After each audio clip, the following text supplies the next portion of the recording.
مولانا شمسالدین کے تمام بیانات اور ڈیلی درس قرآن کو سننے کے لیے مولانا شمسالدین یوٹیوب چینل کو سبسکرائب کریں اور ساتھ میں بیل کے آئیکن کو لازمی دبائیں تاکہ ہر نئی آنے والی ویڈیو آپ کو ملتی رہے۔ آیت نمبر 11 ہے الم تر الی الذین نافقوا یقولون لاخوانهم الذین کفروا من اہل الکتاب لئن اخرجتم لنخرجن معکم ولا نطیع فیکم احدا ابدا وان قوتلتم لننصرنکم واللہ یشہد انہم لکاذبون لئن اخرجوا لا یخرجون معهم وَلَئِن قُوتِلُوا لَا يَنْصُرُونَهُمْ وَلَئِن نَصَرُوهُمْ لَيُوَلُّنَّ الْأَدْبَارَ ثُمَّ لَا يُنْصَرُونَ لَأَنْتُمْ أَشَدُّ رَهْبَةً فِي صُدُورِهِمْ مِنَ اللَّهِ ذَلِكَ بِأَنَّهُمْ قَوْمٌ لَا يَفْقَهُونَ لَا يُقَاتِلُونَكُمْ جَمِيعًا إِلَّا فِي قُرًى مُحَصَّنَةٍ أَوْ مِنْ وَرَاءِ جُدُرٍ بَأْسُهُمْ بَيْنَهُمْ شَدِيدٌ تحسبهم جميعا وقلوبهم شتى ذلك بأنهم قوم لا يعقلون كمثل الذين من قبلهم قريبا ذاقوا وبال أمرهم ولهم عذاب أليم كمثل الشيطان إذ قال للإنسان اكفر فلما كفر قال إني بريء منك إني أخاف الله رب العالمين فَكَانَ عَاقِبَتَهُمَا أَنَّهُمَا فِي النَّارِ خَالِدَيْنِ فِيهَا وَذَلِكَ جَزَاءُ الظَّالِمِينَ۔ پچھلی آیات میں اللہ تعالیٰ نے اپنے مخلص بندوں کا ذکر فرمایا جن کو 3 طبقات کی صورت میں ذکر فرمایا۔ پہلے مہاجرین، اس کے بعد انصار، اور اس کے بعد وہ لوگ جو امت میں سے انہی کے پیروکار ہوں گے۔ قیامت تک آنے والے مسلمانوں کو جو صحابہ کرام کے انصار و مہاجرین کے پیروکار ہوں گے ان کو تیسرے طبقے کے اندر ذکر فرمایا۔ یہ کامیاب اور اللہ کی بارگاہ میں پسندیدہ اور مقبولیت والے لوگ ہیں۔ اور اس سے پہلی آیات جو ہیں ان میں اہل کتاب جو ایمان نہیں لائے، جاننے بوجھنے کے باوجود، آپ کو پہچاننے کے باوجود، ان اہل کتاب کا ذکر کیا۔ اور یہاں ان کے جس گروہ کا اور قبیلے کا ذکر ہے اس کا نام بنو نذیر، یہود کا بنو نذیر قبیلہ، اس کا تذکرہ پہلی شروع صورت کے اندر فرمایا گیا۔ اب ایک طبقہ ان کے درمیان تھا، اس طبقے کو ذکر کیا اس لیے کہ امت کے لیے سب سے زیادہ خطرناک طبقہ جو ہے وہ یہ طبقہ ہے، اور اس نے ہمیشہ امت کو بھاری نقصان پہنچایا ہے، اور ان کا نام ہے منافقین۔ قرآن مجید نے ایک جگہ نہیں بلکہ شروع صورت سے لے کر، شروع قرآن مجید سے لے کر اور آخر تک بار بار منافقین کے مختلف کردار جو ہیں ان کا تذکرہ فرما کر ان کی حقیقت کو مسلمانوں کے سامنے کھول دیا اور واضح کر دیا کہ یہ طبقہ جو ہے قابل توجہ ہے، کہ یہ گندم نما جو فروش کہ اپنے ظاہر کو تو یہ مسلمان کہتے ہیں اور باطن ان کا مسلمان نہیں، اندر سے یہ کافر ہے اور اوپر زبان سے یہ مسلمان ہے۔ ان سے اپنے آپ کو بچاؤ، ان سے اپنے آپ کو محفوظ رکھنا تاکہ یہ تمہیں موقع بہ موقع جو ہے وہ نقصان نہ پہنچائیں۔ جناب رسول اللہ صلی اللہ علیہ وسلم جب مدینہ منورہ کے اندر تشریف لے آئے تو سب سے پہلے مشرکین مکہ نے عبداللہ بن ابی جو منافقین کا سرغنہ تھا اسی سے رابطہ کیا اور اس کے نام خط لکھا، اور وہ خط کتابوں کے اندر موجود ہے۔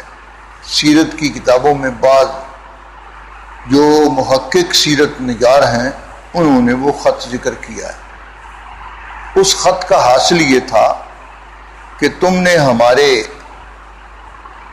دشمنوں کو اور باغیوں کو اپنے ہاں پناہ دی ہے، اس لیے اب تم اپنے انجام کے لیے تیار ہو جاؤ، ہم تمہیں وہاں پہنچ کر قتل کریں گے اور تمہاری عورتوں اور بچوں کو ہم اپنا غلام بنا لیں گے۔ یہ قریش نے دھمکی امیز خط جو ہے یہ عبداللہ بن ابی کے نام لکھا۔ جب وہ خط پہنچا تو اس وقت عبداللہ بن ابی ابھی ظاہری طور پر بھی مسلمان نہیں ہوا تھا۔ یہ غزوہ بدر سے پہلے کی بات ہے، یہ سن 1 ہجری کی بات ہے۔ چنانچہ جب اس کو یہ خط پہنچا تو اس نے فوری طور پر جناب رسول اللہ صلی اللہ علیہ وسلم اور صحابہ اکرام انصار و مہاجرین کے خلاف کارروائی کی کوشش کی، اور اس نے بھڑکایا اپنی پارٹی کے لوگوں کو کہ بھی یہ ایسے خطرناک لوگ جو ہیں جن کو تم نے پناہ دی ہے۔ اپنے خزرج قبیلے کے لوگوں کو ابھارا، اسی طرح اوس کے لوگ جو اس کی حمایت میں تھے ان کو ابھارا، اور آپ کو یہ پہلے بتایا گیا کہ جناب رسول اللہ علیہ وسلم کی آمد سے پہلے اس کے لیے تاج باقاعدہ تیار ہو چکا تھا، اس کو مدینہ منورہ کی بادشاہت جو ہے وہ ملنے والی تھی۔ آپ کی آمد سے اس کا وہ سارے کا سارا سلسلہ ختم ہو گیا۔ انصار مدینہ کی توجہ جو ہے وہ جناب رسول اللہ صلی اللہ علیہ وسلم کی طرف ہو گئی، اور عبداللہ بن ابی جو ہے اس کی بادشاہی ختم ہو گئی۔ اب ظاہر بات ہے جس کو اتنا بڑا نقصان پہنچا ہو تو وہ کب برداشت کر سکتا ہے ان لوگوں کو جن کی وجہ سے یہ نقصان پہنچے۔ اس کے پیٹ میں تو ہر وقت مروڑ اٹھتا تھا کہ اتنی بڑی میری عزت اور اعزاز ہونے والا تھا کہ مدینہ کا بادشاہ بننے والا تھا، اور اب میری حیثیت جو ہے وہ ایک عام آدمی جیسی ہو گئی۔ اس لیے اس نے سن 1 ہجری سے لے کر اپنی موت تک سن 9 ہجری تک اس نے پوری ایڑی چوٹی کا زور لگایا، اور کوئی موقع ایسا نہیں چھوڑا جس میں رسول اللہ صلی اللہ علیہ وسلم کو اور صحابہ اکرام کو کسی طریقے سے نقصان پہنچ سکتا تھا وہ اس نے پہنچانے کی کوشش کی، کسی موقع کو ہاتھ سے نہیں جانے دیا۔ جناب رسول اللہ صلی اللہ علیہ وسلم کو جب اطلاع ملی کہ وہ یہ ابھار رہا ہے تو آپ انصار اور مہاجرین کے صحابہ کو ساتھ لے کر آپ وہاں پہنچے جہاں وہ یہ ساری کارروائی کر رہا تھا، لڑائی کے لیے آمادہ کر رہا تھا، اور آپ نے مخاطب ہو کر ان کو فرمایا کہ بھائی قریش کی بات اگر تم لوگے اور اس پر عمل کرو گے تو تم اپنے ہی بھائی بند جو ہیں ان کو اپنے ہاتھوں سے قتل کرو گے، اور یہ نقصان تمہارا جو تمہارے اپنے ہاتھوں سے ہوگا یہ بہت بڑا نقصان ہے، اس کے مقابلے میں قریش تمہارا اتنا نقصان نہیں کر سکتے، اتنی دور آ کر تمہارا اتنا نقصان نہیں کر سکتے، اس طرح وہ تمہارے ہاتھوں سے تمہارے بھائیوں کو قتل کروانا چاہتے ہیں، تم ہوش سے کام لو۔ آپ نے جب یہ تقریر فرمائی تو اس وقت اس کے دماغ میں کچھ بات آئی، اور وہ جو مسلمانوں کے خلاف کارروائی کا فیصلہ کیا تھا وہ ختم ہو گیا۔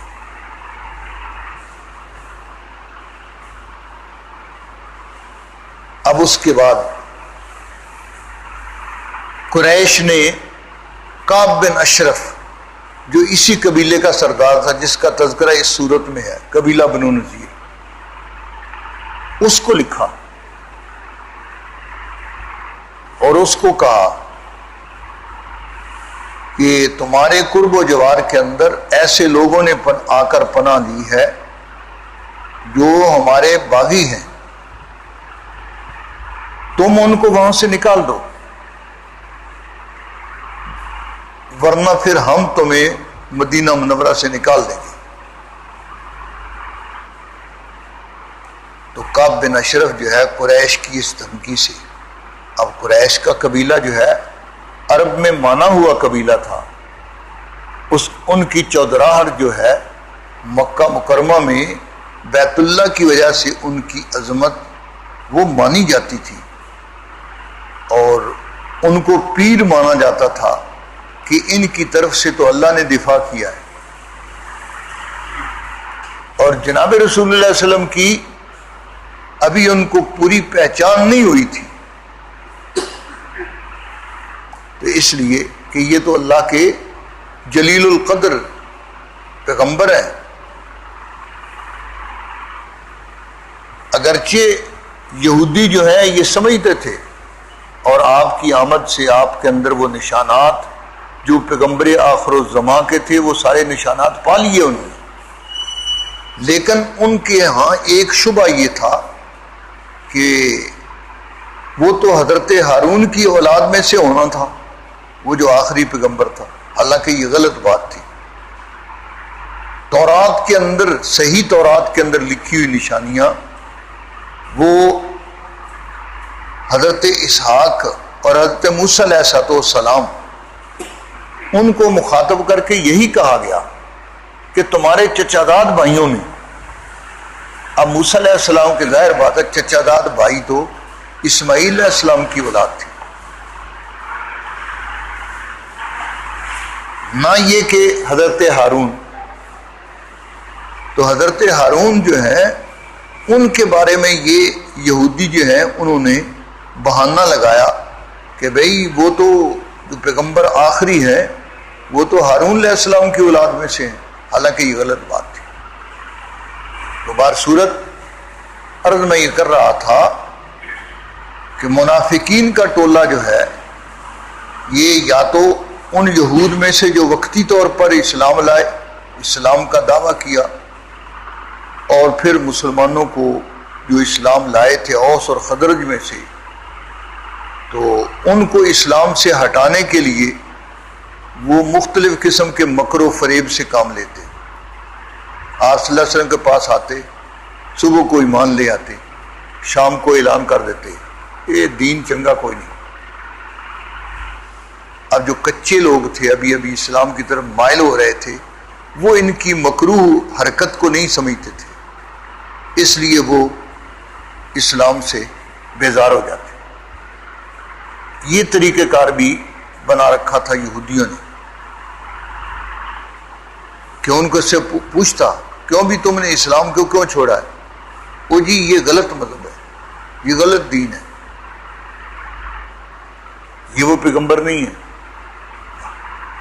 اس قسم کا پراپوگنڈا، اس قسم کی مکروہ حرکتیں یہ کرتے تھے۔ اسی طرح وہ طبقہ جن کے اپنے مفادات پر زد پڑی، کیونکہ یہودی بھی دیکھ رہے تھے کہ جناب رسول اللہ علیہ وسلم کی عزت و احترام جو ہے وہ تو بہت زیادہ ہے انصار کے اندر، خزرج اور اوس کے اندر، اس لیے یہ ہمارے لیے مستقل خطرہ ہے۔ اور آپ صلی اللہ علیہ وسلم اللہ کے پیغمبر تھے جلیل القدر، آپ نے آتے ہی یہودی قبیلے ان کے سرداروں کو بلا کر ان سے معاہدہ کر دیا تھا کہ بھی یہاں ہم ایک ہی جگہ کے رہنے والے ہیں، اس لیے اس پر اگر باہر سے کوئی دشمن آ کر حملہ آور ہو تو ہم سب کا فرض ہے کہ ہم سب دفاع کریں، ایک دوسرے کی معاونت کریں۔ یہ معاہدہ کر دیا تھا۔ اب اس کی وجہ سے وہ کھلے طور پر آپ کی مخالفت نہیں کر سکتے تھے، اس لیے کہ وہ کیونکہ ان میں آپس کے اندر بھی ٹسل تھی، یہودیوں کے قبائل میں آپس کے اندر بھی مخالفت تھی، اور اوس اور خزرج کو بھی انہوں نے لڑا رکھا تھا۔ بعض قبیلے یہودیوں کے انہوں نے اوس کو اپنا ساتھی بنایا ہوا تھا، بعض نے خزرج کو بنایا ہوا تھا۔ یہ بنو قینقاع اور بنو نذیر دونوں قبیلے یہ حامی تھے، یہ عبداللہ بن ابی کا جو خاندان خزرج تھا اس کے، ان کے ساتھ معاہدہ تھا، اور بنو قریظہ جو ہے اس کا معاہدہ اوس سے تھا، اس لیے وہ ان معاہدوں کی وجہ سے بھی اپنے ہاں وہ پابند تھے۔ تو منافقین کا طبقہ جو ہے وہ یا تو یہود میں سے تھا یا پھر اوس اور خزرج کے وہ لوگ جو اسلام نہیں لائے تھے، تو وہ وقتی طور پر اسلام کو ترقی دیکھ کر، ترقی یافتہ چیز دیکھ کر تو ادھر وہ اسلام کی طرف مائل ہو گئے، لیکن پھر جب اس میں سختیاں دیکھتے، مشکلات دیکھتے، تو اس وقت اسلام سے ہٹ جاتے۔ تو ان منافقین کے اس طبقے کو ذکر فرما کر ان کی حقیقت کو واضح کیا۔ یہاں منافقین نے کیا حرکت کی؟ عبداللہ بن ابی نے جب جناب رسول اللہ صلی اللہ علیہ وسلم نے محاصرہ کر لیا بنو نذیر کا، تو عبداللہ بن ابی نے اپنے آدمی بھیج کر خفیہ پیغام دیا بنو نذیر کو۔ وہ پیغام اس کا ذکر کیا قرآن میں۔ وہ پیغام کیا تھا کہ تم یہاں سے مت نکلو، ان کی کیا طاقت ہے یہ تمہیں نکالیں؟ یہ کون ہوتے ہیں تمہاری زمینوں سے تمہیں نکالنے والے؟ ہم تمہارے معاون ہیں، اگر انہوں نے یہ کوشش کی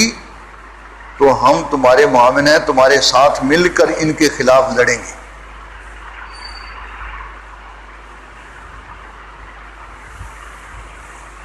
اور ظاہر بات ہے کہ جب ہم تمہارے ساتھ ہوں گے تو یہ تمہیں نکال نہیں سکتے، اس لیے تم کبھی یہ خیال بھی نہ کرنا اور مت ان کے اس روب کے اندر آنا کہ یہ تمہیں نکال دیں گے۔ ہم یہاں بیٹھے ہیں تمہاری معاونت کے لیے۔ اب یہ پیغام پہنچا، تو جب آپ صلی اللہ علیہ وسلم نے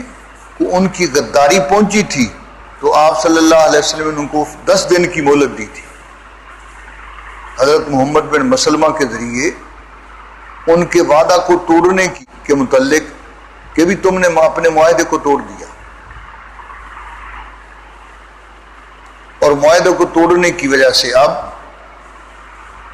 معاہدہ وہ کس طرح توڑا تھا؟ معاہدہ اس طرح توڑا، جو منافقین عبداللہ بن ابی کی پارٹی کے تھے، ان منافقین کے ساتھ مل کر یہود جو ہے وہ یہی چاہتے تھے کہ مسلمانوں کو کسی طریقے سے یہاں سے نکال باہر کیا جائے، اور اس سے ان کا جو معاہدہ ہے سابقہ وہ کسی طریقے سے اس کے توڑنے کا بہانہ کو مل جائے۔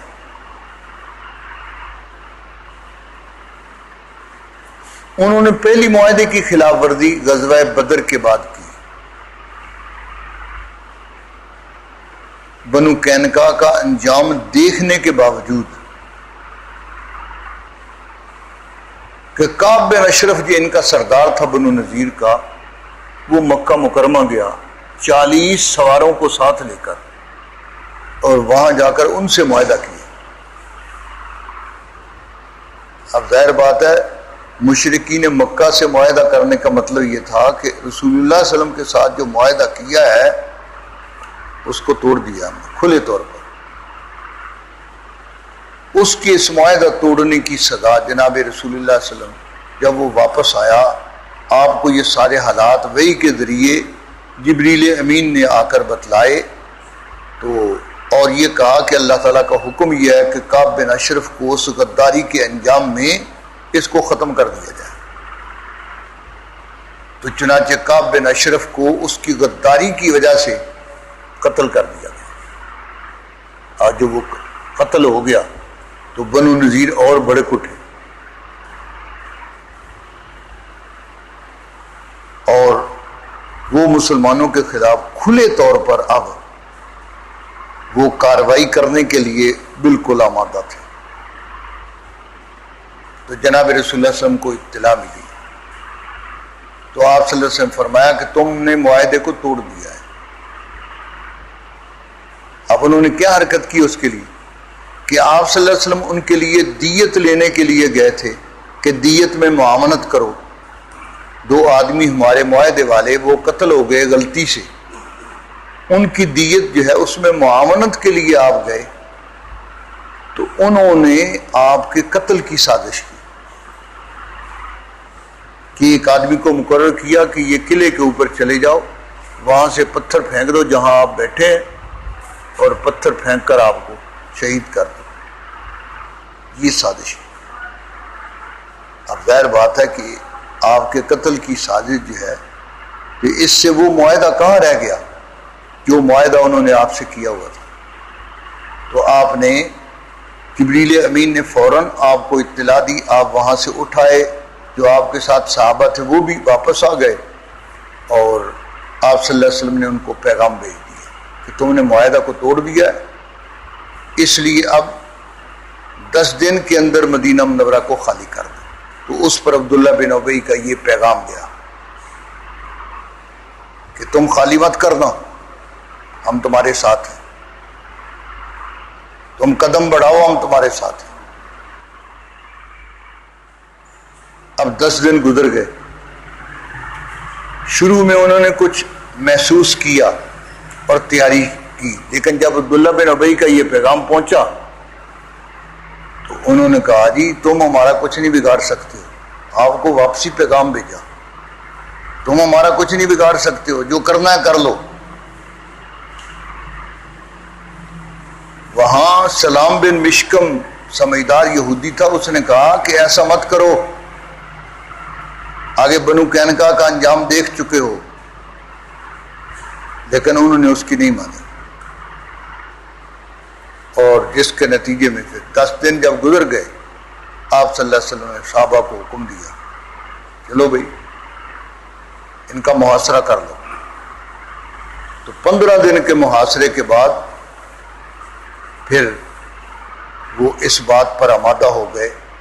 کہ ہم آپ کے حکم پر اترتے ہیں۔ جب آپ کے حکم پر اترنے کے لیے تیار ہو گئے تو عبداللہ بن ابی آ گیا، کیونکہ غزوہ بدر کے بعد اس نے اوپر سے لا الہ الا اللہ پڑھ لیا تھا، غزوہ بدر سے پہلے نہیں مسلمان ہوا، تو غزوہ بدر کے بعد جو ہے ڈر کر خطرہ محسوس کر کے تو اس نے لا الہ الا اللہ پڑھ لیا تھا۔ اب وہ آگے آ کر کہنے لگا جی بڑے اصرار کے ساتھ بنو نذیر کے بارے میں سفارش کی۔ آپ کا فیصلہ یہی تھا کہ انہوں نے چونکہ معاہدہ توڑا ہے تو ان کے لڑنے والے لوگوں کو قتل کیا جائے، غدار کی سزا یہی ہے۔ تو عبداللہ بن ابی نے بڑا اصرار کیا۔ اب ظاہر بات ہے کہ وہ عبداللہ بن ابی اس وقت وہ اتنی بڑی قوت میں تھا، آپ کو غزوہ احد کا معاملہ یاد ہوگا کہ غزوہ احد کے موقع پر 1000 لشکر لے کر آپ نکلے، تو مقام عینین سے وہ اپنے 300 آدمیوں کو واپس لے کر چلا گیا۔ تو مطلب یہ اتنی بڑی قوت اس کے پاس تھی، اور آپ اس کو خام خواہ اپنا کھلا مخالف نہیں بنانا چاہتے تھے، اس لیے آپ صلی اللہ علیہ وسلم نے اس کی سفارش ان کے حق میں قبول کی۔ آپ نے فرمایا اس کی شرط یہ ہے تمہاری سفارش قبول کرتا ہوں لیکن ہتھیار یہ جمع کرا دیں۔ اور یہ زمینیں خالی کر دیں، یہ قلعے خالی کر دیں، ان کو یہاں رہنے کی اجازت نہیں ہے مدینہ منورہ کے اندر، اور سامان جو جتنا لاد کر لے جا سکتے ہیں وہ لاد کر لے جائیں بے شک۔ چاچی اسی شرط پر بنو نذیر کو چھوڑ دیا گیا، وہ اپنا سامان لگا لے کر جو وہ لاد سکتے تھے اپنے اونٹوں پر، تو 600 اونٹوں پر اپنا سامان لاد کر وہ شام کی طرف چلے گئے۔ چند ان میں سے خیبر میں جا کر آباد ہو گئے، کیونکہ ان کو یہ تو بالکل خیال بھی نہیں تھا کہ خیبر جو ہے وہ بھی کبھی یہودیوں کے ہاتھ سے نکل جائے گا۔ اب پتہ یہودیوں کا کیا خیال ہے، یہودی کہتے ہیں کہ یہ مدینہ، خیبر اور یہ وادی القرا یہ تو سارے کے سارے ہمارے علاقے ہیں، اسرائیل کہہ رہا ہے یہ ہمارے علاقے ہیں، اور امریکہ جو ہے وہ یہی چاہتا ہے کہ ان علاقوں پر وہاں سعودیہ کے اندر فوج بٹھانے کا مقصد ہی ہے، وہ ان علاقوں کو اسرائیل کی ماتحتی کے اندر دینا چاہتا ہے۔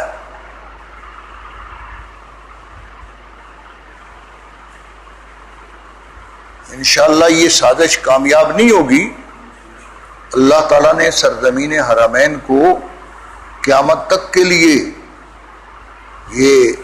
کافروں سے خالق کائنات نے وہ آزاد بنا رکھا ہے، تو بہرحال سازش ان کی یہ ہے کہ وہ اس علاقے کو بھی اسرائیل کے ماتحت کرنا چاہتے ہیں۔ اسرائیل بنایا ہی اس لیے ہے۔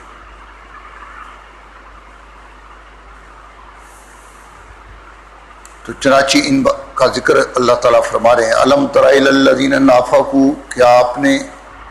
نہیں جانا ان لوگوں کے بارے میں جنہوں نے منافقت اختیار کی، یقولون لاخوانہم الذین کفروا من اہل الکتاب،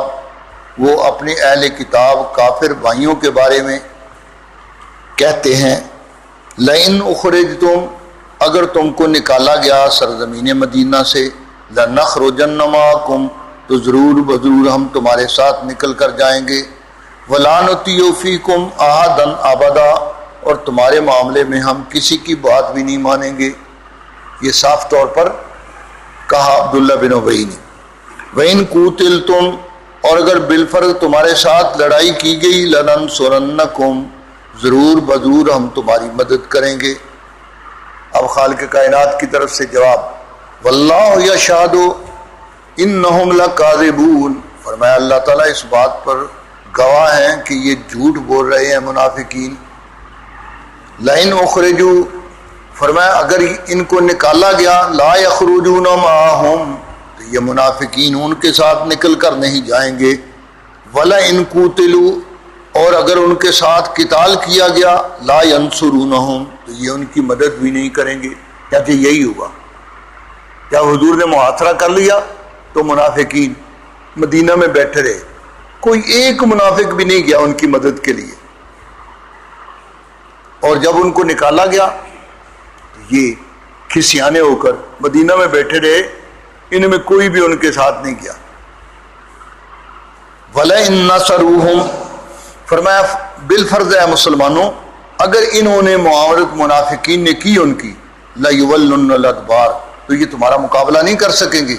یہ پیٹ پھیر کر بھاگ جائیں گے۔ ثُمَّ لَا يُنصَرُونَ، پھر ان کی مدد نہیں کی جائے گی، پھر آئندہ کے لیے ہم ان کو ذلیل و خوار کر دیں گے۔ لَأَنْتُمْ أَشَدُّ رَهْبَةً فِي صُدُورِهِمْ مِنَ اللَّهِ، اور تمہارا ڈر ان کے دلوں میں اللہ سے بھی بڑھ کر ہے، یہ انہیں اللہ کو کوئی نہیں ڈر دے جتنے تڑ کو ڈر دے۔ ذَلِكَ بِأَنَّهُمْ قَوْمٌ لَا يَفْقَهُونَ، اور اس کی وجہ یہ ہے کہ یہ ناسمجھ لوگ ہیں۔ لَا يُقَاتِلُونَكُمْ جَمِيعًا، یہ تم سے مل کر نہیں لڑائی کریں گے، إِلَّا فِي قُرًى مُحْصَنَةٍ، مگر کہ ایسی بستیوں کے اندر جو کہ قلعہ والی ہیں، او مِن وَرَاءِ جُدُرٍ، یا دیواروں کے پیچھے سے اونٹ کے اندر، یعنی خفیہ طور پر یہ پیچھے سے لڑ سکتے ہیں، سامنے میدان میں آ کر نہیں لڑ سکتے تمہارے ساتھ۔ بَأْسُهُمْ بَيْنَهُمْ شَدِيدٌ، اپنی مخالفت ان کے اپنے مابین بہت سخت ہے۔